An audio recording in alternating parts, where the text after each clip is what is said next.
Hello बच्चों, welcome to के science academy. बच्चों, आज जो हम टॉपिक डिस्कस करने वाले हैं वो है मैथमेटिकल पोर्शन है ग्राफ का।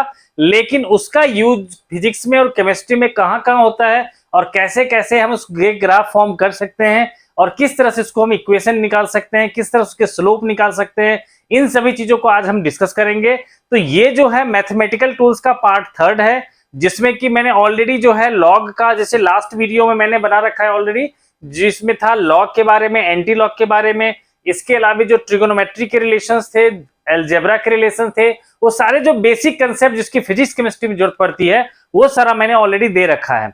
तो मैं चाहता हूं इसके दो पार्ट को भी आप जरूर देखिए। अगर फिजिक्स केमिस्ट्री में आपको कहीं भी आपको मैथमेटिक्स में कोई प्रॉब्लम ना हो तो उसको जरूर देखिए। ठीक है बच्चों, तो चलते हैं आगे। देखो बच्चों, आज हम डिस्कस करने वाले हैं ग्राफ्स। तो ग्राफ्स में सबसे पहले हम लोग चलेंगे equation of a straight line को यूज करते हुए। Equations of a straight lines, जो देखो ये मेनली जो है इक्वेशन ऑफ स्ट्रेट लाइन आपको जरूरत पड़ेगी और आपको पढ़ोगे मैथ में 11th क्लास में पढ़ोगे, लेकिन उसको ग्राफ में कैसे यूज करेंगे वो मैं बता रहा हूं। तो पहला इक्वेशन लेते हैं हम लोग y इक्वल्स टू mx। देखो इस पर बेस्ड ना ढेर सारे ग्राफ्स बनते हैं। आपने 9th में 10th में हर जगह आपने इस तरह का जो है ग्राफ देखा होगा। ठीक है, जिसके लिए ग्राफ क्या होता है, ये अगर ये y एक्सिस है, ये x एक्सिस है, तो इसका ग्राफ होता है बिल्कुल straight line passing through origin. और अगर ये एंगल थीटा है तो टेन थीटा की इक्वल हो जाती है m के इक्वल। ठीक है, जैसे आपने क्लास 10th में पढ़ा होगा इसके लिए कि अगर आपको कहेगा वोल्टेज और करंट के बीच का ग्राफ फॉर्म करो, V equals to I R, जो आपने ओम्स लॉ पढ़ा है उसमें वोल्टेज वर्सेस करंट का आपको कहेगा ग्राफ ड्रॉ करो। तो हम लोग क्या करते हैं, V को ले लेते हैं y एक्सिस पे, करंट को ले लेते हैं x एक्सिस पे। तो अब जो V है कहां पर है, y एक्सिस पे, तो इसकी जगह पे लिख लेता हूं मैं y और इसकी जगह पे लिखता हूं x। तो ये क्या होगा, y equals to R X, जो ऑटोमेटिकली दिख रहा है कि ये किसके जैसा सिमिलर है, ये mx की तरह। तो इसका ग्राफ क्या हो जाएगा, बिल्कुल स्ट्रेट लाइन हो जाएगा। ठीक है, जिसमें से ये जो एंगल होगा हमारा ये थीटा। तो यहां पे टेन थीटा बताता था, जो x का कॉफिशिएंट होता था वो। ठीक है, तो यहां पर जो टेन थीटा होगा वो i का जो कॉफिशिएंट है वो। तो i का कॉफिशिएंट क्या है, r, यानी कि यहां पर टेन थीटा बताएगा आपको r की वैल्यू। ठीक है, मतलब इसी ग्राफ में अगर मान लो आपको ऐसा कोई ग्राफ दे रखा होता जिसमें से कि दो लाइनें दे रखी होती, ये दे रखा होता मेटल ए है, ये मेटल बी है, ये है वोल्टेज, ये है करंट। तो आपसे पूछता बताओ किसके लिए रेजिस्टेंस ज्यादा होगा। तो आपको यहां पर क्लियर दिख रहा है कि अगर ये जो थीटा ए लिख लूं मैं इसको और इसको मैं थीटा बी लिख लूं, है ना, तो आप क्या कहोगे कि यहां पर जो है टेन थीटा ए लार्जर है टेन थीटा बी का, इसलिए आर ए होगा ग्रेटर देन आर बी का, यानी कि resistance of A greater than होगा रेजिस्टेंस ऑफ बी का। यही ग्राफ अगर आपको कहीं भी आ जाएगा कि डिस्टेंस ट्रेवल्ड इक्वल्स टू होता है स्पीड इनटू टाइम, तो उसके लिए भी हम लोग यही ग्राफ ले सकते हैं, जिसमें से क्या करेंगे हम लोग, ठीक है, कि अगर मान लो हमें रिलेशन निकालना है s वर्सेस t का, ठीक है, s वर्सेस t का, तो ये जो ग्राफ आएगा हम इस तरह से निकाल सकते हैं। ठीक है, लेकिन इससे ज्यादा जो जरूरी है हमारे लिए उसको हम लोग और थोड़ा सा डिस्कस कर लेते हैं। ये तो हो गया जब हमारे पास कोई भी इंटरसेप्ट ऑन वाई एक्सिस ना हो तब। अब अगर मान लो हम लोग को कोई इंटरसेप्ट ऑन वाई एक्सिस वाले कंसेप्ट आ जाते हैं तब कैसे करते हैं इसको देखते हैं। अगर मान लेते हैं हम लोग के जैसे एक दूसरा इक्वेशन आता है मैथमेटिक्स में, y इक्वल्स टू आता है mx प्लस सी। इसके लिए ग्राफ होता है, मान लो ये ग्राफ होता है। देखो इंटरसेप्ट ऑन y एक्सिस जो कांस्टेंट टर्म होता है वो होता है कि y एक्सिस को कहां से ओरिजिन के बीच का जो डिस्टेंस है, जहां से y एक्सिस को कट करता है वहां से लेकर के ओरिजिन तक के बीच की डिस्टेंस को कहेंगे c। और ये जो लाइन जो एंगल बनाएगा x एक्सिस के साथ, तो ये जो टेन थीटा होगा हमारा वो क्या होगा, स्लोप, जो यहां तो m के इक्वल है ना। अब इसको अप्लाई करते हुए हम लोग एक और एग्जांपल लेते हैं। जैसे इक्वेशन है v equals to u plus A T. ठीक है, तो आपको कह रखा है इसको ग्राफिकली आप प्लॉट करो। तो आपने v लिख लिया है, आपने y एक्सिस पर, t लिख लिया है आपने x एक्सिस पर। तो क्या करेंगे, v की जगह पे y लिख देंगे, t की जगह पर x लिख देंगे। तो ये हो गया y equals to u plus a x। जो कुछ कुछ दिख रहा है y equals to m x plus c जैसा, तो c के इक्वल कौन हो जाएगा, u, और m के इक्वल क्या हो जाएगा, a। यानी कि इसका ग्राफ तो बनेगा ऐसे। और आपने कहा कि ये जो एंगल है थीटा, तो टेन थीटा हो जाएगा स्लोप। स्लोप जो यहां पर क्या है, एक्सेलरेशन a, और इंटरसेप्ट क्या हो जाएगा यहां पर, जिसको हम लोग कहेंगे u, क्योंकि यहां पर कांस्टेंट टर्म क्या है, u, और यहां पर कांस्टेंट टर्म क्या है, c। तो इस तरह से हम लोग इसके ग्राफ को हम लोग यूज कर सकते हैं, जो है हमारा y equals to m x plus c. अब देखते हैं नेक्स्ट इक्वेशन, देखते हैं। इसके अलावे हमारे पास स्ट्रेट लाइंस में अलग अलग जो है स्लोप्स की वैल्यू, इंटरसेप्ट की वैल्यू हम लोग पॉजिटिव नेगेटिव लेकर के अलग अलग तरह के ग्राफ हम लोग फॉर्म कर सकते हैं। तो उसके लिए पहले मैं आपको अलग अलग इक्वेशन ही दिखा देता हूं कि किस तरह की इक्वेशन की कौन से ग्राफ बनेंगे। जैसे y equals to m x plus c के लिए आपने देखा कि इंटरसेप्ट पॉजिटिव था तो लाइन ऊपर से कट करके गई। दूसरा, अगर हमारा m की वैल्यू अगर नेगेटिव हो, like m x minus m x plus c हो, तो इसमें ग्राफ जो होगा उसमें क्या होगा, c तो हमारा पॉजिटिव है, मतलब कट करेगा पॉजिटिव y को, लेकिन लाइन ऊपर जाने के बजाय ये लाइन जाएगी नीचे। ठीक है। और ऐसे में जो ये एंगल बनाएगा एंटी क्लॉकवाइज आकर के थीटा, यही टेन थीटा होगा हमारा स्लोप। ठीक है।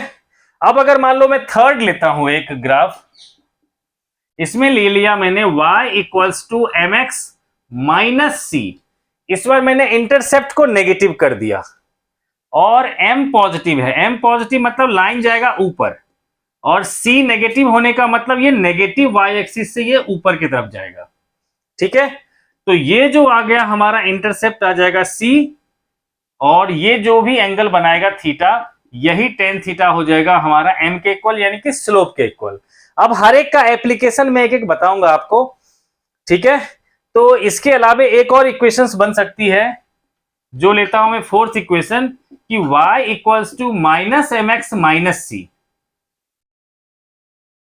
इसमें इंटरसेप्ट भी नेगेटिव है और स्लोप भी नेगेटिव। तो स्लोप नेगेटिव तो लाइन नीचे जाएगी, और इंटरसेप्ट नेगेटिव तो नीचे y एक्सिस को ये कट करेगी। ठीक है। तो इस तरह से ये ग्राफ आते हैं। तो अब मैं, जैसे कि इसका तो मैंने डिस्कस कर लिया है, ठीक है, अब मैं डिस्कस करने वाला हूं इस टाइप के रिलेशन को। ठीक है। तो अब देखते हैं,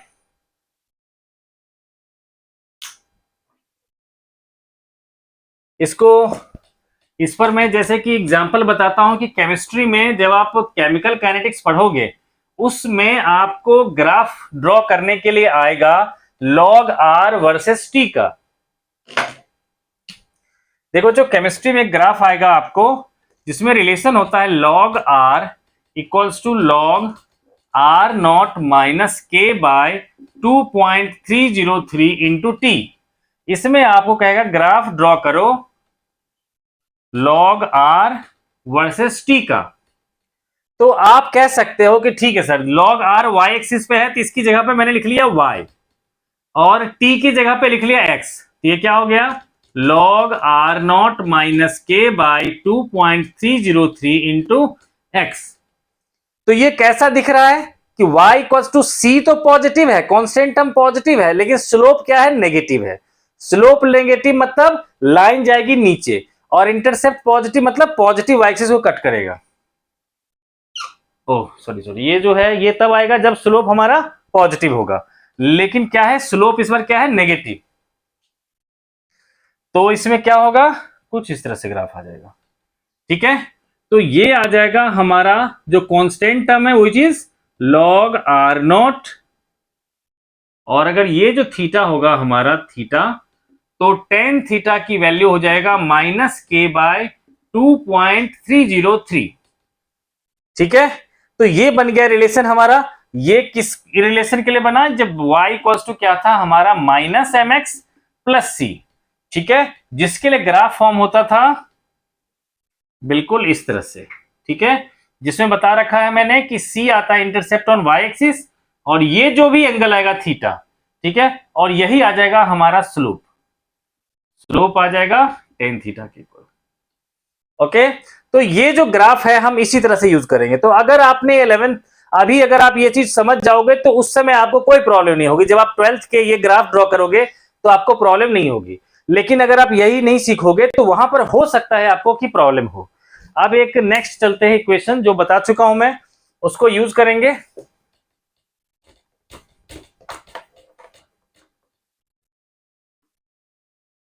अब लेते हैं हम लोग इक्वेशन। अभी क्या लिया हमने, इंटरसेप्ट को लिया पॉजिटिव और स्लोप को लिया था नेगेटिव। अब चलेंगे हम लोग, मेरे ख्याल से फोर्थ है ये। इसमें क्या होगा हमारा कि इंटरसेप्ट होगा नेगेटिव लेकिन स्लोप को लेंगे पॉजिटिव। जैसे y equals to m x minus c, इसका ग्राफ अभी बताया था मैंने आपको कि लाइन क्या होगा, क्योंकि स्लोप पॉजिटिव है तो लाइन ऊपर की तरफ जाएगी और इंटरसेप्ट नेगेटिव है तो ये नेगेटिव y को उसको कट करेगी।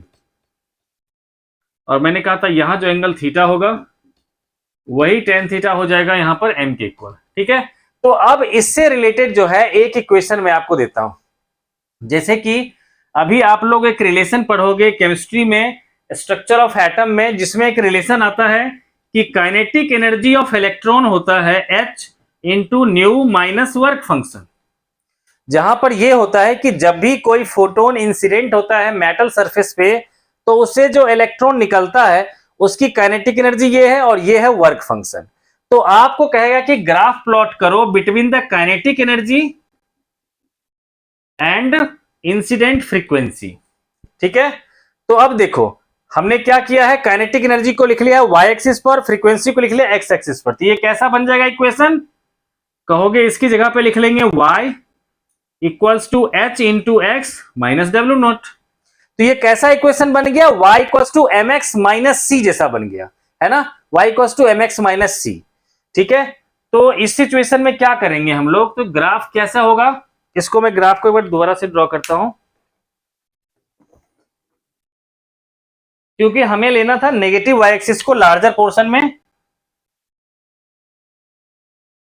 ये देखो, तो लाइन किधर से जाएगी, नीचे से ऊपर की तरफ जाएगी, और ये जो इंटरसेप्ट आएगा उसको क्या कहता है c, जो क्या है यहां पर w नॉट के इक्वल।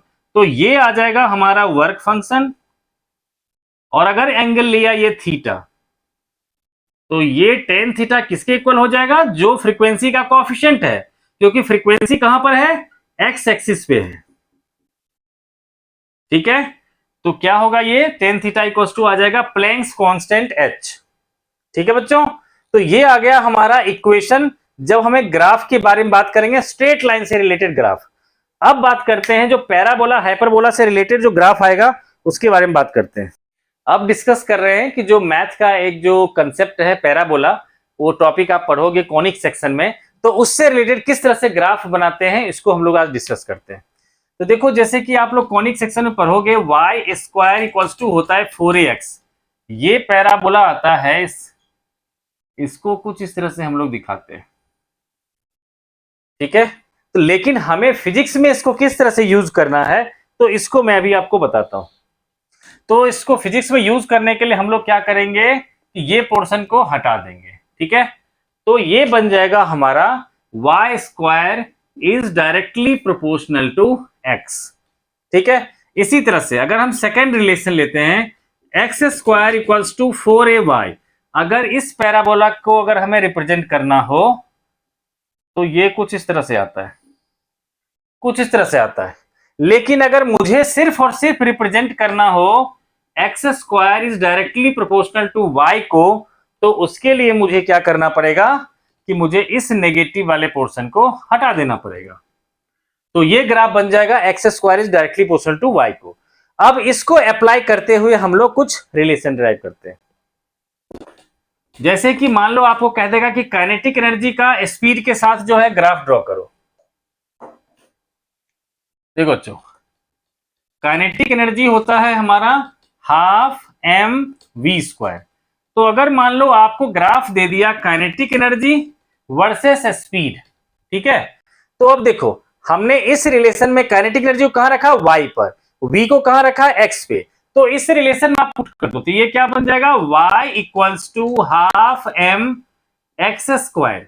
तो ये ग्राफ कैसा बन गया, ये ग्राफ बन गया हमारा X square is directly proportional to y, है ना। तो आप लोगों ने अभी जस्ट देखा था ग्राफ कि एक ग्राफ जो हमारा था Y square is directly proportional to X का, ये था ग्राफ, और X square is directly proportional to Y के लिए ग्राफ था हमारा कुछ इस तरह से, ठीक है। तो अब क्या होगा, ये किस तरह से फॉर्म में है, ये X square directly proportional to Y, तो इसका ग्राफ क्या होगा, कुछ इस तरह से आ जाएगा, काइनेटिक एनर्जी का इसके साथ रिलेशन, ठीक है। ठीक है, क्लियर हो गया। अब डिस्कस करते हैं हम लोग कि इसी में अगर मान लो किसी ने अगर हमें दे रखा है कोई रिलेशन की s इक्वल्स टू दे रखा है हाफ ए टी स्क्वायर, ठीक है। मान लेते हैं इनिशियल वेलोसिटी 0 है, तो ऐसे में distance travelled equals to half into acceleration into T का स्क्वायर है। तो इस ग्राफ में भी आपको अगर मान लो दे दिए किसी ने, s को दे दिया यहां पर, t को दे दिया यहां पर, तो कैसा बन जाएगा रिलेशन, तो y equals to half a into X का स्क्वायर, ठीक है। तो ये कैसा बन गया relation, X square directly proportional to Y, तो इसका भी क्या होगा ग्राफ इस तरह से आ जाएगा, ठीक है। तो हम लोग इस तरह से इस ग्राफ को हम लोग कर सकते हैं, इस तरह से बहुत जगह जो है ये रिलेशन आएंगे जिसको हम लोग यूज करेंगे। अब चलते हैं नेक्स्ट, जो है हमारा हाइपरबोला। हाइपरबोला में खासकर हम बात करेंगे रेक्टेंगुलर हाइपरबोला, जो काफी इंपॉर्टेंट है, क्योंकि जहां कहीं भी अगर इनवर्सली प्रोपोर्शनल का रिलेशन आता है तो वहां पर ये हाइपरबोला का जो है बहुत ज्यादा जरूरत पड़ती है।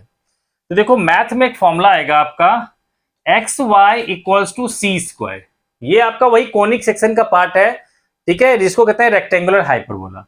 तो इससे हमें क्या मिलेगा कि y is inversely proportional to x।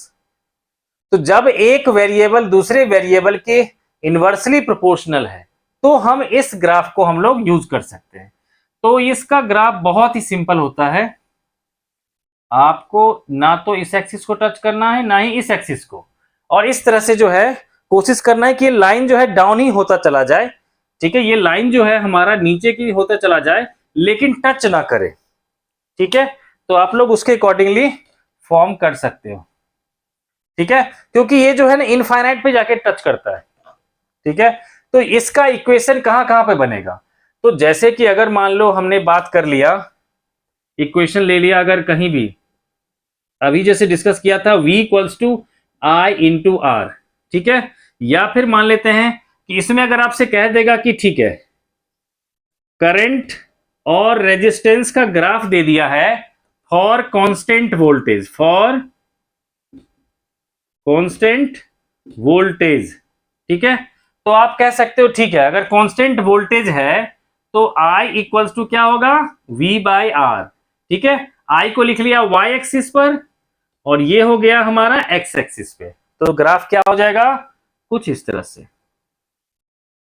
अब देखो 12th में तो ढेर सारा ऐसा रिलेशन आएगा जिसमें कि, और 11th में भी आएगा जहां पर इसकी जरूरत पड़ेगी आपको। जैसे कि एक एग्जांपल देता हूं कि 12th में एक रिलेशन आता है कि इलेक्ट्रिक फील्ड जो होता है किसी इनफाइनाइटली लॉन्ग चार्ज वायर के कारण वो होता है lambda by 2 pi epsilon not R. तो उसमें आपको कहता है कि ग्राफ ड्रॉ करो जिसमें से इलेक्ट्रिक फील्ड वर्सेस आर का, ठीक है। तो अब देखो ये बाकी सब कुछ कांस्टेंट है, तो E is inversely proportional to R, तो उसके लिए ग्राफ क्या करेंगे हम लोग इस तरह से, रेक्टेंगुलर हाइपरबोला जो टच नहीं करेगा लेकिन ऐसे बढ़ता हुआ चला जाएगा, ठीक है। तो ये सारे के सारे ग्राफ जो हैं आपको जरूरत पड़ेगी, जिसके लिए मैंने अभी आपको बता रखा है। वैसे जब भी हम लोग चैप्टर्स में डिस्कस करेंगे तो वहां अगर कुछ एडिशनल कंसेप्ट की जरूरत पड़ेगी तो वो भी आप लोग को बता दिया जाएगा। तो आप इस चैनल को सब्सक्राइब जरूर कर लीजिए, और मैं इसमें फिजिक्स और केमिस्ट्री के CBSE, नीट और जी मेन लेवल तक के क्वेश्चंस मैं आपको करवाऊंगा। तो मिलते हैं नेक्स्ट वीडियो में।